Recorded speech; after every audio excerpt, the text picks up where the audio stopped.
Hello and welcome back to Tremaine Ake Writing. Today we are discussing my favourite Dr Benway scenes. Now you may be wondering, Tremaine, who the hell's Dr Benway? What the fuck are you talking about? Well, don't worry, we're going to get into that. But first, let me remind you to subscribe and subscribe to the channel, like the video, and follow me on TikTok, Threads, Instagram, you know, Substack and that. Alright, let's get into it. So first, who was Dr Benway? He didn't exist. Dr Benway first appeared in the William Burroughs, we'll get to him, William Burroughs story Twilight's Last Gleamings, which was a collaboration with Kells Alvins, one of William Burroughs' friends. And he appears to be a drug-addicted, power-hungry doctor. Now, the mugwump, actually, in Naked Lunch, does reveal that Dr Benway never finished medical school. So yeah, he's not really a doctor. We don't know his first name. There's very little we know about Dr Benway, but he has captured my heart as the weirdest, funniest shit ever written by William Burroughs. Alright, but now you may be wondering, who's William Burroughs? Well, to the next part. William Seward Burroughs was born February 5th, 1914, died August 2nd, 1997, the same year as his lover, literary agent, fellow Beat Generation writer Allen Ginsberg. He was born in St. Louis, Missouri, or however you say it, and was born to an aristocratic southern family, the family of the Burroughs adding machine fortune. So he lived quite a privileged life. He received a $200 a month allowance through his young adult years, yet still managed to blow through it every month due to his addiction to heroin. However, we will talk about that after this part. His Beat Generation work is largely the cut-up method. So that is how he wrote the cut-up trilogy, obviously, which is known as the Nova Trilogy. He wrote Naked Lunch in a very similar way, not quite in a cut-up fashion, but in a very similar loose Finnegan's Wake style thing. He was a very experimental writer, believed heavily in the occult and in different forms of magic, different forms of science, and all these different things that he thought could explain the natural world. Now, his most infamous act, and what is present in Naked Lunch, is the William Tell Act with his wife Joan Vollmer. Now, if you know who the William Tell Act comes from, I believe Robin Hood, where they shoot an apple off of the head of one, I think it's Friar Tuck or someone like that. Now, this may not be something you want to do whilst coming off a withdrawal from heroin, whilst drunk, whilst your target is also drunk. Now, Joan was suicidal at the time. That's no excuse, but she was, and it feels like everything that I read about it seems to mention that she was drunk and depressed at the time, so I'm just carrying on that tradition. Obviously didn't deserve to die, because she was a mother, wife, and no one deserves to die. So Joan, unfortunately, was shot in the head when Burroughs fired his gun and missed. The glass fell to the ground unshattered, and Burroughs was thoroughly heartbroken and never went back to women ever again. However, that was not the end of his story. He managed to escape consequences in Mexico City, as most rich men do. Now, what makes him interesting is that he was both gay and a junkie in the early and mid-20th century. Now, this is a man who lived through the Lavender Scare, the war on drugs at its height, the Reagan administration, the AIDS crisis. All of that is very impressive. And what is important is knowing how weird and how painful the time was to be a junkie in the 50s and 60s, which is a great time to plug my video about Queer, the movie Queer, where I review the movie Queer that is based on one of Burroughs' novellas, Queer. Queer 2024 was directed by Luca, I can't remember his name, it'll be here somewhere.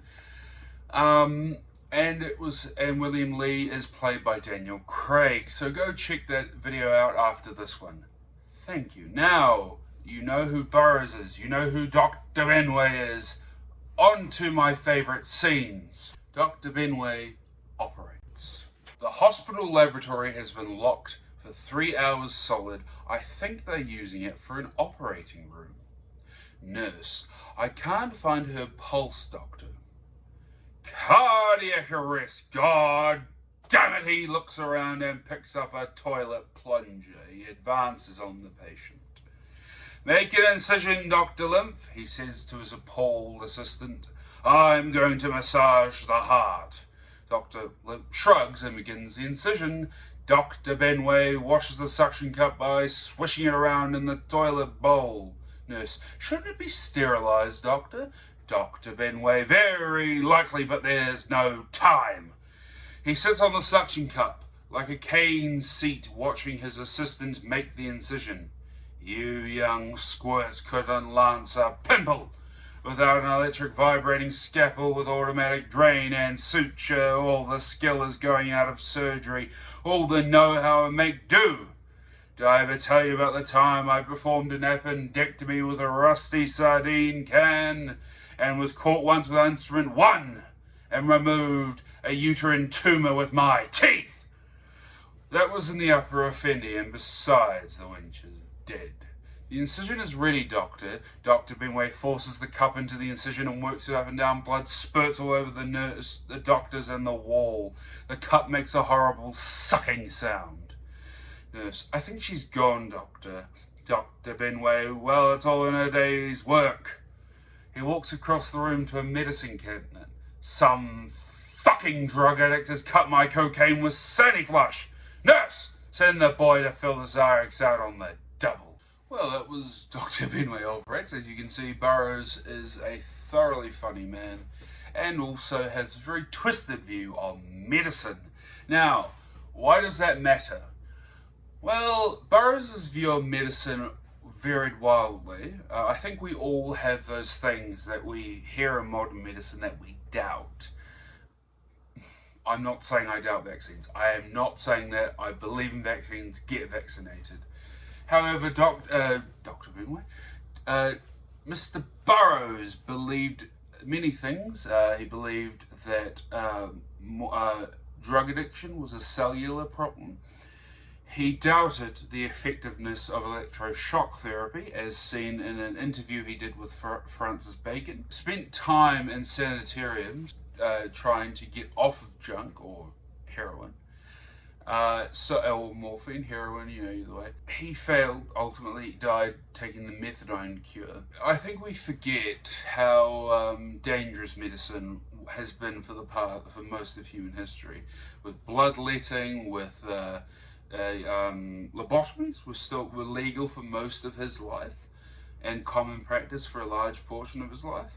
Electroshock therapy that Allen Ginsberg's mother received, that if you are interested, I actually did a reading of the poem Kaddish on Instagram, and you can go back. And if you find that interesting, tell me and I'll compile it all and release it as a video, the whole reading of Kaddish.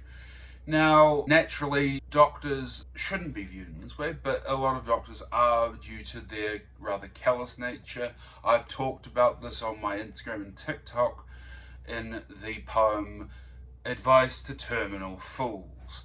Now, that was, I think revealing of Burroughs' humour, dark humour certainly. However, it was also revealing of how he viewed Dr. Benway.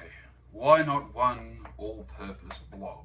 Did I ever tell you about the man who taught his asshole to talk? His whole abdomen would move up and down, you dig, farting out the words. It was unlike anything I ever heard. This arsehole had a sort of gut frequency. It hit you right down there like you gotta go, when the old colon gives you the elbow and it feels sort of cold inside.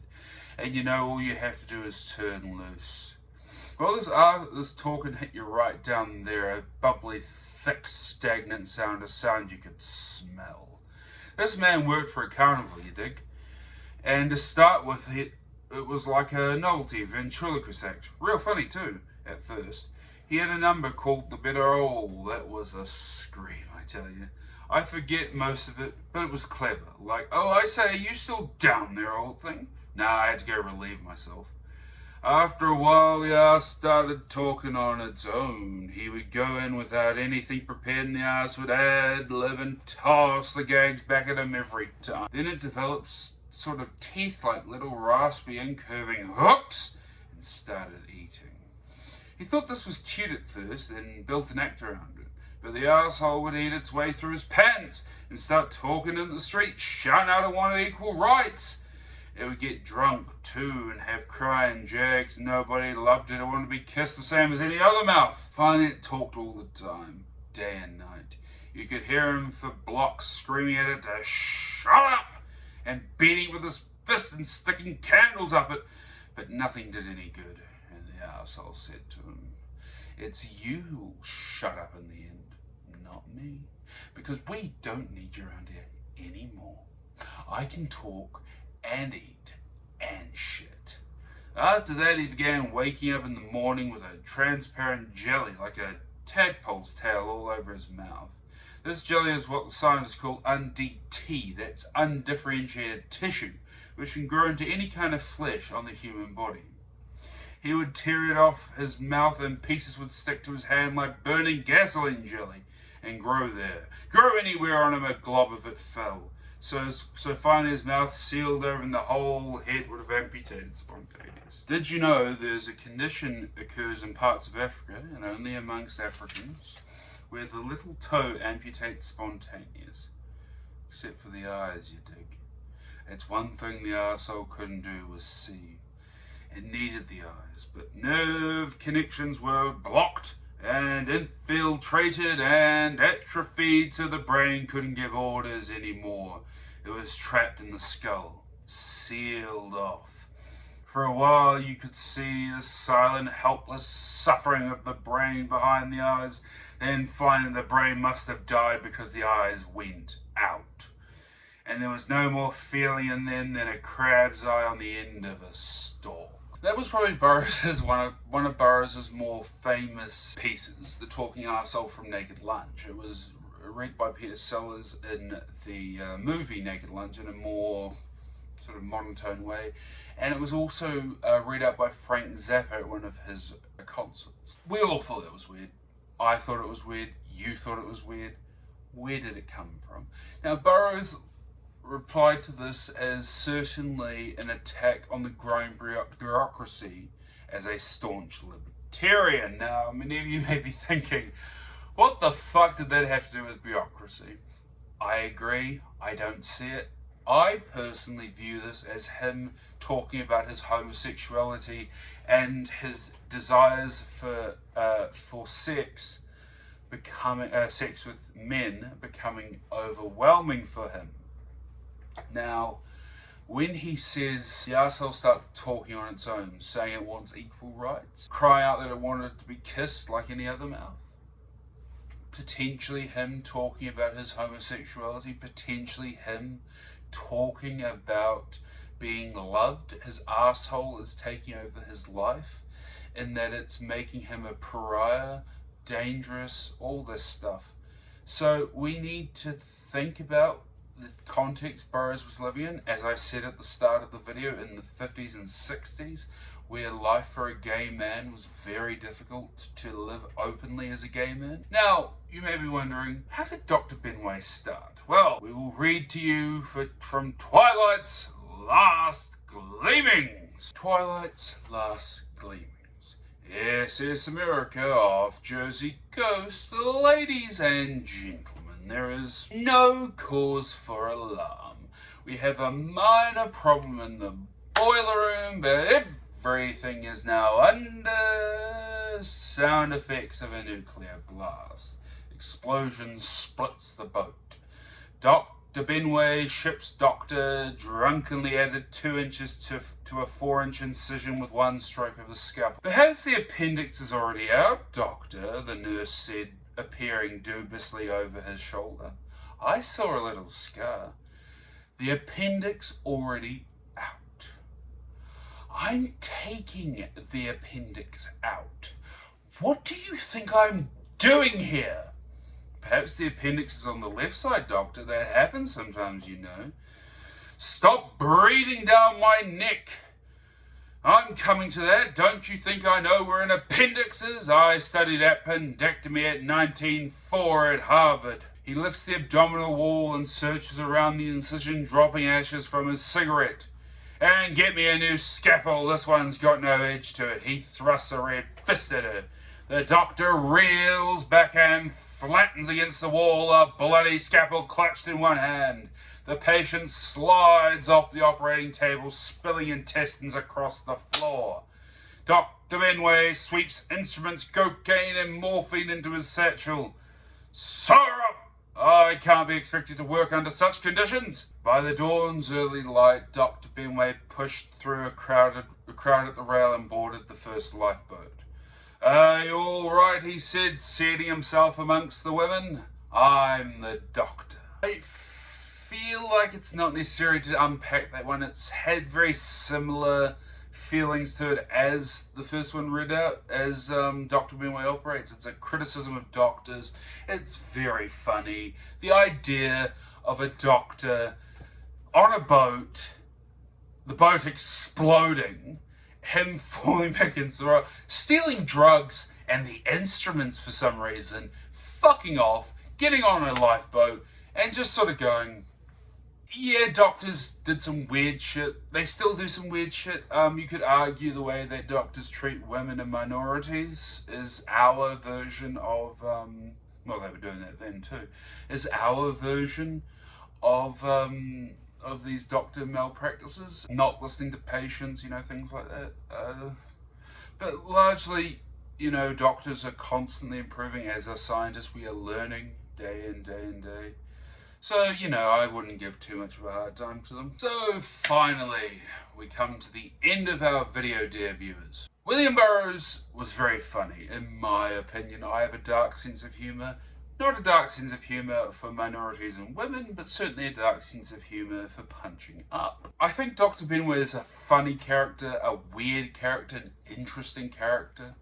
And so, I think it was worthwhile sharing this with you. If you felt the same way, maybe share the video, like the video, leave a comment saying which is your favourite Dr. Benway moment. And, of course, follow me on Instagram, Substack, TikTok, Threads, all of them. My handle is Tremaine Ake Writing, my last name is spelled Ake. It is a Maori name. No, it is not spelled A-K-I or A-K-R-I. It is spelled A-K-E. It is pronounced Aki. Thank you. Thank you for listening. Subscribe. And as always, auf Wiedersehen.